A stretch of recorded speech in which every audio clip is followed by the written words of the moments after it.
Estos días me preguntan mucha gente por las nuevas regulaciones con respecto a ciberseguridad, específicamente, seguramente sobre tres aspectos. En Europa, la nueva reglamentación sobre ciberseguridad, la Cybersecurity Act. En China, sobre la nueva regla, la nueva normativa sobre criptología, la nueva ley de criptología en China y la potencial ley en Estados Unidos que está preparando el Senado de Estados Unidos con respecto a la seguridad en sistemas industriales conectados, ¿no? Y hay muchas preguntas con respecto a, bueno, ¿se sabe cuándo va a ser obligatorio? ¿Cuándo va a pasar esto? ¿Qué hay que hacer? ¿Cuáles son las normativas o los estándares que hay que cumplir? Y hay, por lo tanto, muchas preguntas asociadas a estas cuestiones.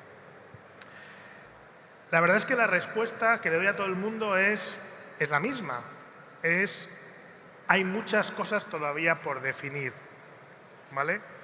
Pues en el caso, por ejemplo, de Europa, que es quizás el que nos aprieta más en el zapato a todos nosotros, solo os puedo decir que efectivamente hay una regulación sobre ciberseguridad, pero hay muchas cosas que todavía no están definidas, como por ejemplo, cuáles van a ser algunos de los estándares más importantes, específicamente en las partes de mayor seguridad, ¿vale? Y en las de menor seguridad.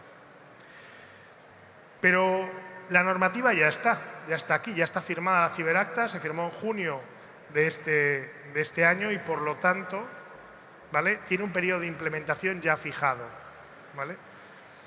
Y de aquí al 2021, mediados finales de 2021, vamos a ver cada vez más un mercado que se empieza a poner nervioso con este tipo de cuestiones. Y el mensaje que yo le doy a todo el mundo es el mismo, señores, hay que empezar a ponerse las pilas. Hay normativas, hay estándares que ya están existentes en el mercado, ¿vale?, que van a ser obligatorios a partir de una determinada fecha. En el caso de la alta seguridad, hablamos, por ejemplo, de los certificados de Common Criteria, ¿vale?, con sus nuevos desarrollos para la alta seguridad. En los niveles sustancial, ¿vale?, estamos hablando, por ejemplo, de las nuevas certificaciones ligeras que están creando las agencias nacionales y que tienden a converger las normativas alemana, española y francesa en un solo tipo de certificado. Y en la parte de seguridad básica, ¿vale?, tenemos también muchos fabricantes que están considerando implementar la normativa IEC 62443. Muchas veces la gente me pregunta lo mismo, me dice, pero Sergio, ¿estamos hablando de que la IEC 62443 no puede llegar al nivel sustancial de seguridad? Bueno, hay una cosa importante que tenemos que tener todos claros, es que la normativa habla de nivel de confianza, no habla de nivel de ciberseguridad. ¿Qué significa esto? Se da una curiosa dicotomía, y es que tú puedes tener un producto muy, muy seguro, ¿vale?, cuyo nivel de confianza sea bajo, y puedes tener un producto relativamente inseguro, cuyo nivel de confianza sea alto. Con lo cual, ojo, curvas, porque estamos hablando de dos parámetros diferentes, confianza y seguridad. ¿Qué significa eso? Significa que lo que se busca, en cualquier caso, es no tanto proteger exclusivamente o el garantizar que la industria produzca productos seguros, sino que también, y esto lo debemos de entender porque es una cosa muy importante, cuando hablamos de ciberseguridad, hablamos de seguridad y por lo tanto hablamos de geopolítica. Hablamos de protección de mercados, ¿vale?, y hablamos sobre todo de la gran política, ¿vale?, del juego de la protección de mi industria y sobre todo, ¿vale?, las vulnerabilidades que representan que algún fabricante pueda intencionalmente estar produciendo productos vulnerables, de manera intencional. Supongo que no os tengo que decir nada de por qué la infraestructura 5G en Europa está absolutamente parada. Cuando veáis una noticia de estos que dicen la infraestructura 5G ya está desplegada en no sé dónde, no es verdad, no hay nada desplegado, ¿vale?, está absolutamente parado.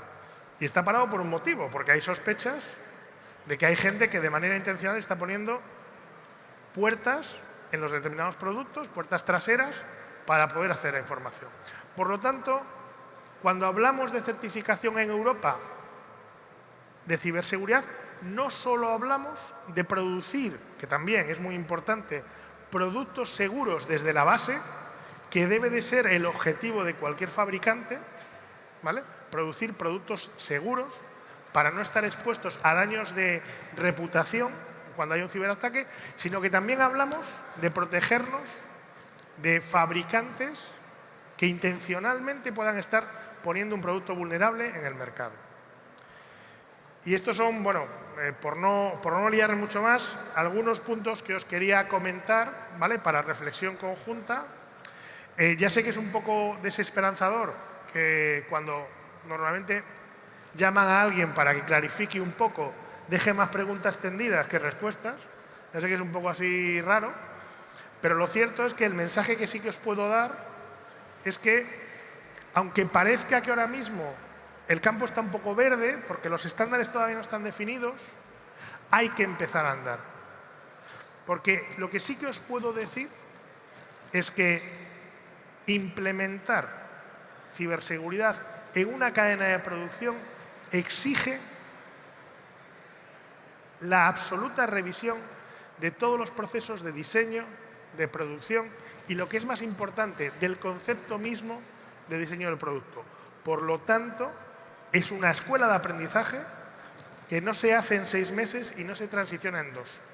Hay una cierta necesidad de acompañamiento, hay una cierta necesidad de hablar con expertos, ¿vale? Y hay una cierta necesidad de interiorización de esas necesidades. Por lo tanto, pese a que algunas cosas no estén claras, sí que os puedo garantizar que cualquier empresa que se ponga mañana a empezar a trabajar en un proceso para implementar la 62443 en su producto de manufactura, os garantizo que se nos equivoca. Y con cualquier posible cambio a posteriori, ¿vale?, será un pequeño cambio cosmético que tenga que hacer.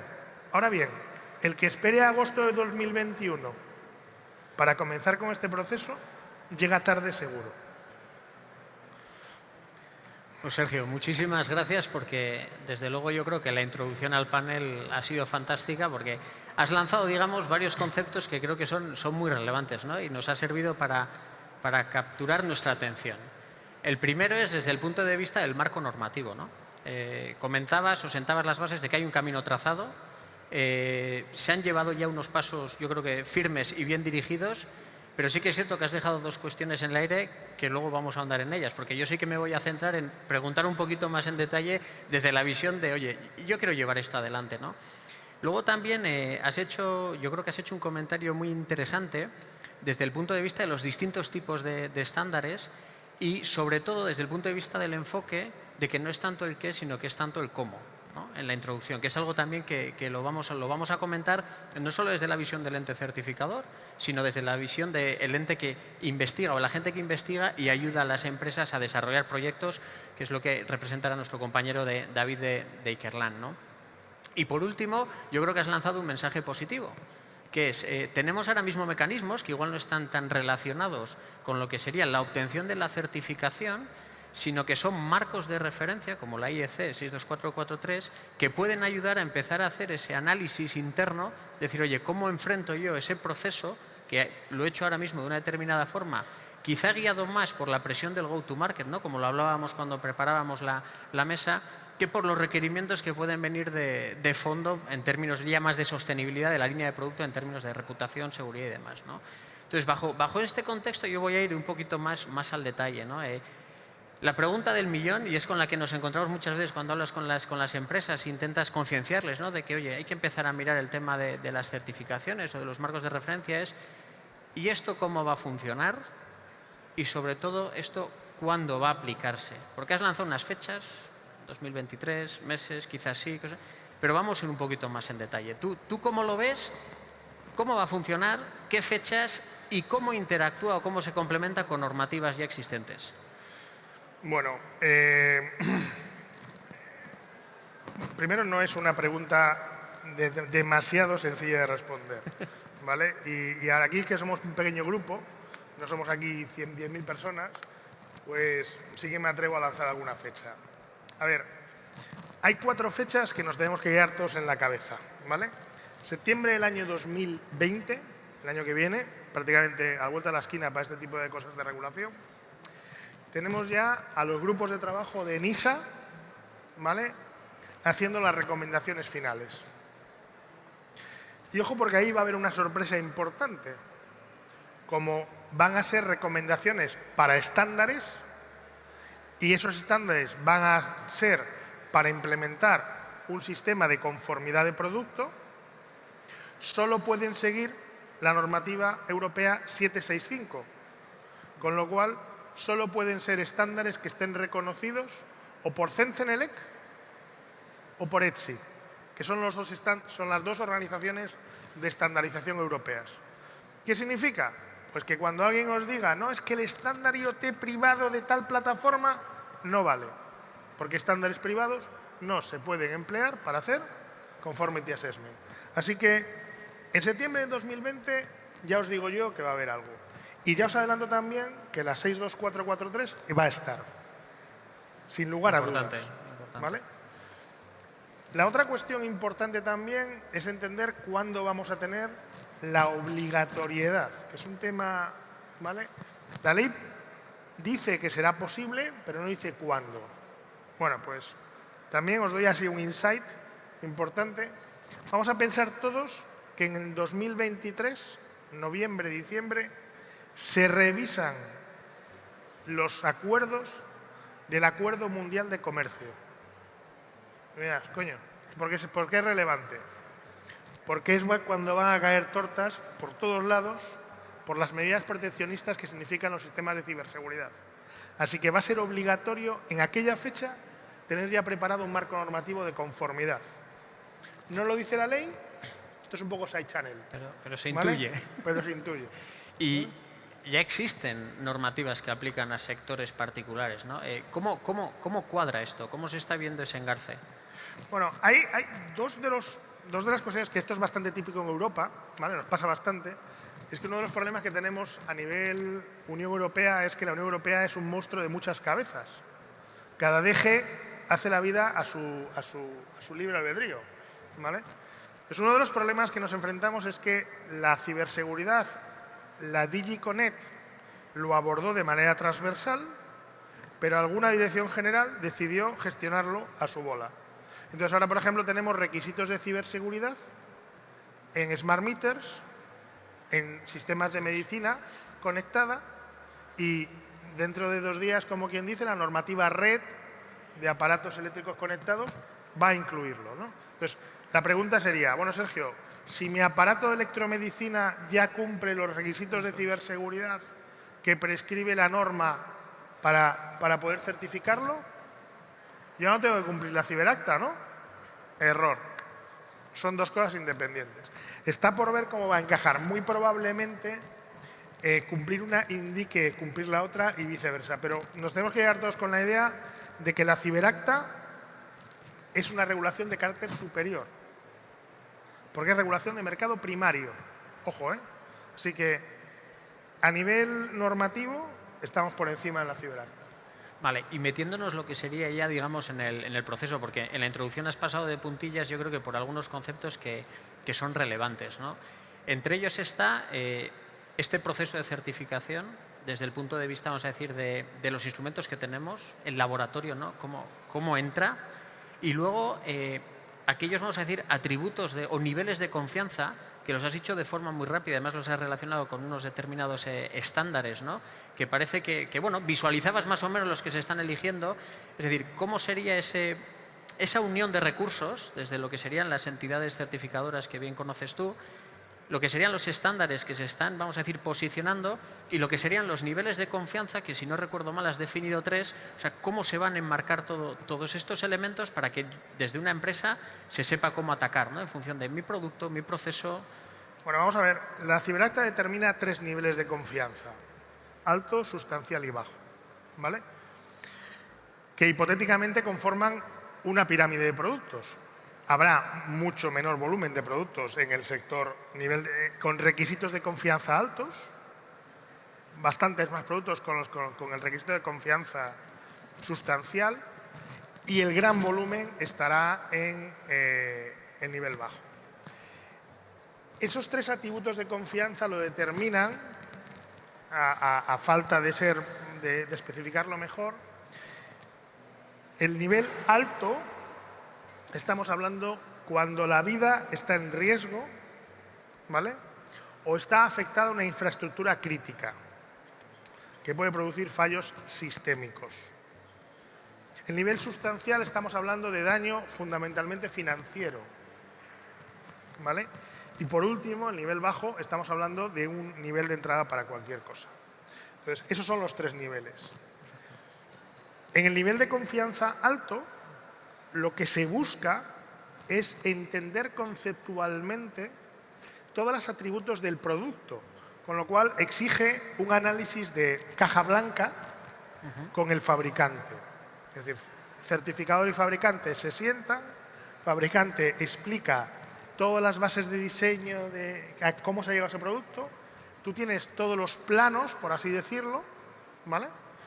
Y tú eres capaz de pensar en una vulnerabilidad entendiendo el producto de manera íntima. Exigente. Con lo cual, ese nivel está destinado a descartar fabricantes maliciosos. Fíjate, ¿eh? Buen matiz. El nivel sustancial lo que busca es exponer a un ataque dirigido, pero ya de caja negra. Estamos hablando, el fabricante me da un producto y yo durante un tiempo determinado de tiempo, entre 20 y 60 días, hago todas las gamberradas que se me puedan ocurrir para intentar romper ese producto. Y si pasa, considero que el producto es seguro. De nuevo, se hace fuera de la casa, de la empresa. Y por último está el nivel bajo, que a mí, yo cuando me dijeron nivel bajo, a mí no me gustó.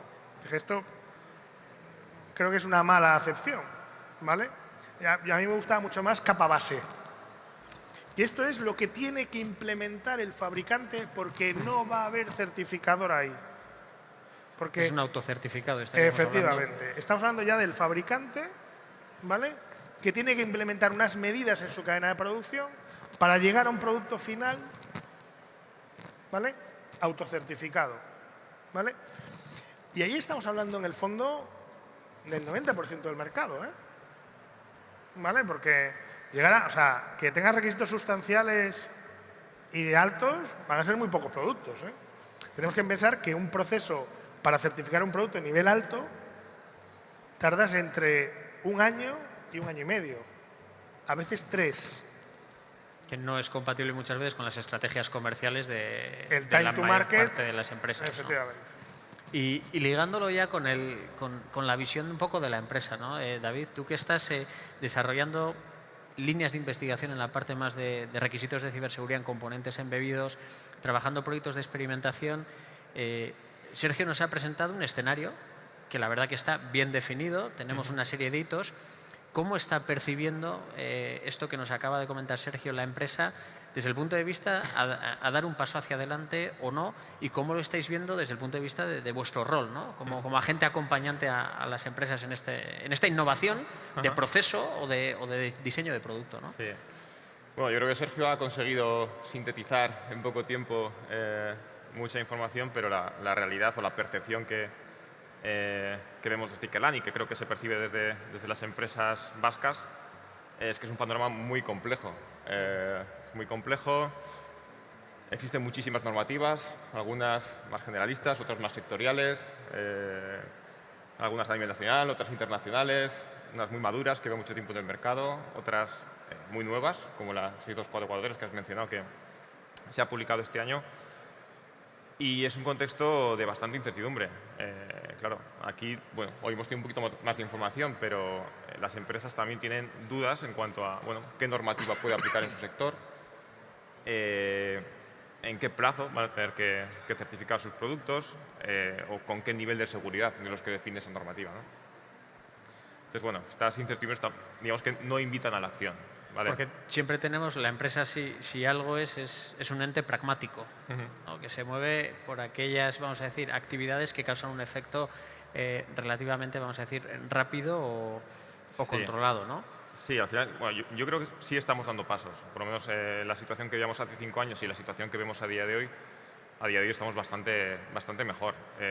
Yo creo que bueno, en las empresas industriales de Euskadi estamos viendo que el nivel de concienciación ha subido muchísimo.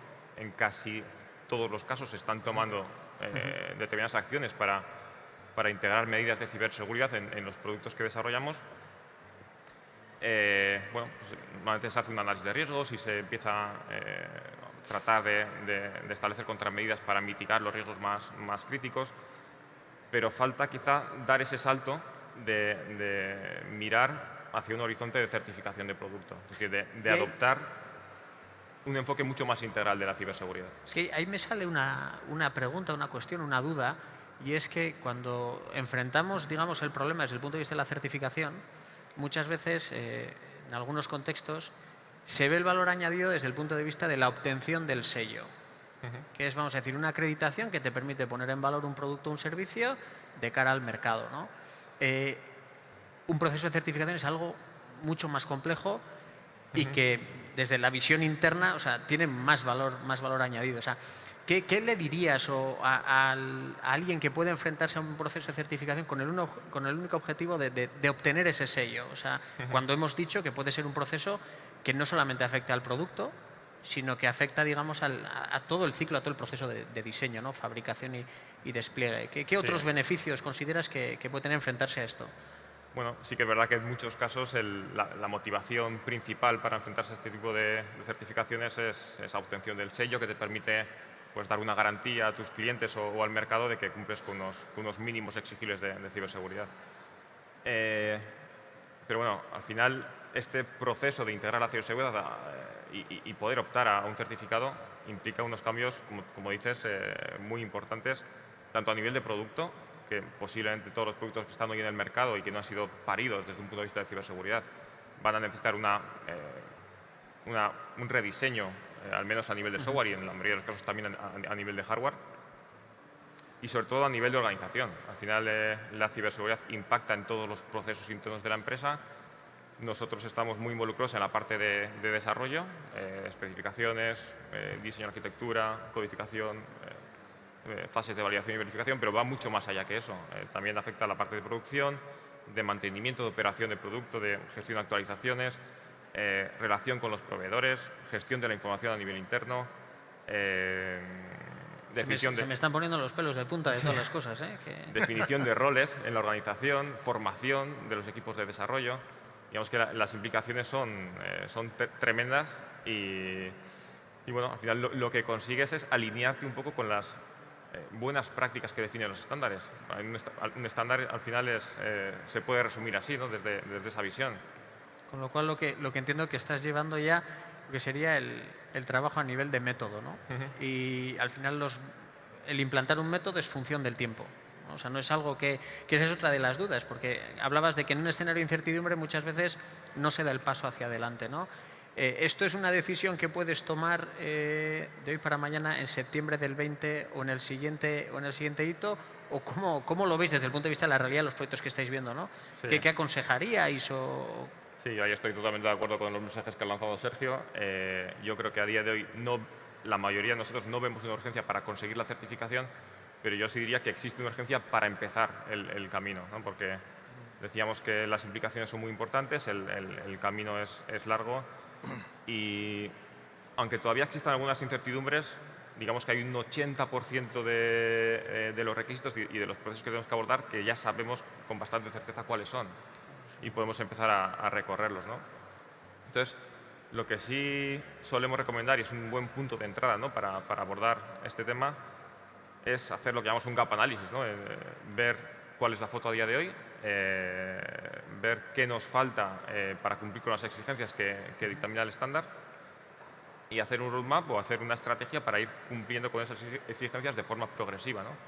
Aprovechando que la regulación nos va a permitir tener un pequeño margen, pero empezando a trabajar ya desde hoy. Y ahí es donde entraría en valor lo que comentaba Sergio en la introducción, de utilizar el estándar, el IEC 62443, ¿no? como guía interna o cómo lo veis, ¿no? O sea, ayuda a la empresa a tener ese marco de referencia para empezar a cuestionarse internamente, oye, ¿cómo podemos modificar esto? Bueno, hay una realidad que es muy palmaria, ¿eh? Yo estaba en Bruselas antes de ayer Y tenemos un problema. O sea, hay mucha gente dando el paso adelante que simplemente no pasa los ensayos. Nosotros tenemos en estos momentos un 80% de productos que han iniciado procesos de fabricación y que fallan. Y eso significa una cosa muy gorda. Y es que el que lo está fabricando no entiende el mecanismo que se está buscando. Entonces, para mí la 62443, que tiene un montón de módulos, te permiten, probablemente es el único estándar, que te permite tener un mapa claro y por fascículos, como la enciclopedia que compraban mis padres, ¿vale?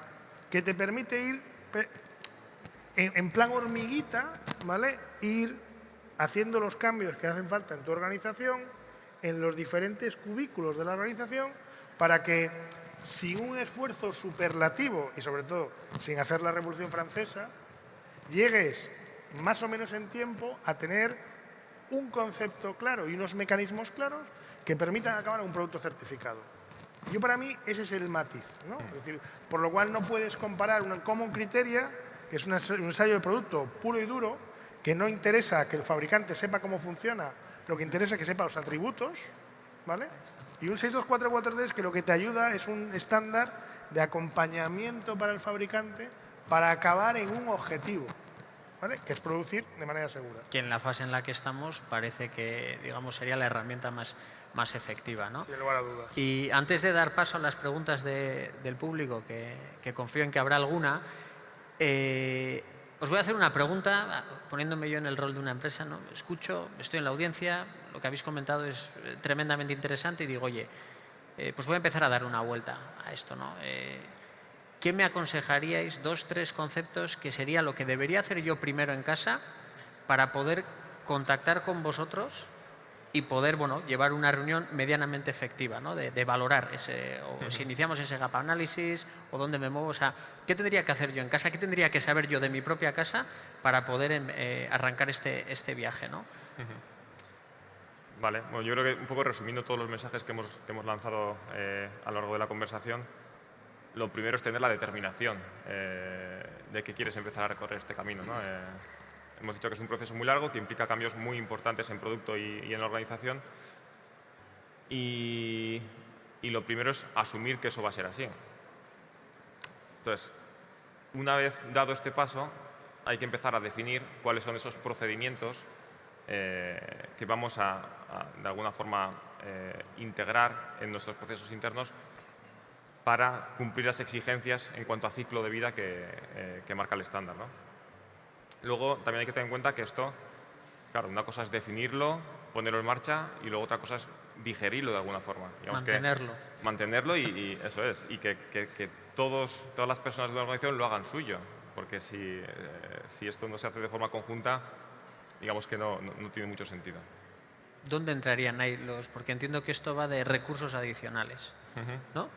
¿Qué tipo de... o si una empresa puede ser autónoma, ¿qué necesitaría o qué características tendría que tener mi empresa para poder abordar este proyecto, aparte de la determinación, porque luego son horas de trabajo y conocimiento? Nosotros, por ejemplo, estamos en el final de la cuerda, ¿no? Entonces, lamentablemente, yo aquí soy el juez. Llega el producto y te digo, falla o no falla, blanco o negro, ¿no? Entonces, yo creo que aquí estamos bastante bien explicados. Si tú fueras esa hipotética empresa, ¿vale? Yo creo que yo estoy al final, el mercado está allí y yo estoy al final, una especie de barrera, pero antes de llegar a mí te hace falta un señor como este. Es decir, yo creo que al final cualquier organización para implementar lo que sea esto o la fabricación de churros con poco azúcar, exige al final, como decía, una fase de descubrimiento y aceptación. Después hay una fase de capacitación, de coger a tu gente y que entiendan qué se va a hacer. Formación es muy importante. Después, yo siempre recomiendo una consultoría, es decir, alguien que te acompañe en ese proceso, ¿vale? Porque no parece demasiado inteligente, a lo mejor, no pareciera, que tú te pongas a desarrollar estructura que te va a hacer falta solo durante la fase de implementación, ¿no? Entonces, parece que apoyarte en alguien pueda Tiene ser más lo más sentido, ¿no? cost effective que de los de fuera. Sí, ¿no? hay un tema que creo que es importante y es que al final, bueno, hemos dicho que la 62443 puede ser una buena referencia. Bueno, de alguna forma menciona todos los aspectos que tienes que cubrir, tanto a nivel de producto como a nivel de proceso, pero no entra al detalle. Es decir, dice un poco el qué, pero no te dice el cómo. Entonces, por ejemplo, a nivel en la fase de validación y verificación, que creo que es una fase crítica en el desarrollo de producto, bueno, establece una serie de metodologías de test que tienes que aplicar. Esto de identificación de vulnerabilidades, test de penetración, robustez de comunicaciones, pero son conceptos muy genéricos. Luego, digamos que hay un trabajo bastante importante para concretar eso y aterrizarlo a la realidad de cada producto y de cada organización. Entonces, bueno, de alguna forma hay que concretar qué técnicas concretas se van a utilizar para hacer el testing de un producto concreto, qué herramientas, a qué nivel de profundidad vamos a llegar, con qué nivel de cobertura, y todo esto es difícil que se pueda hacer internamente en una organización sin apoyarnos en recursos externos. Absolutamente de acuerdo. Y además, aquí no se trata de reinventar la rueda. Cualquier mercado siempre es necesidad, consultoría, certificación. Hay poca gente que se meta a hacer certificación a pura espada. Y como bien dice, la normativa está ahí, pero su sola lectura no garantiza su adecuada implementación. Que quizá esta sea una de las conclusiones más importantes a obtener si te vas a meter en este camino, ¿no?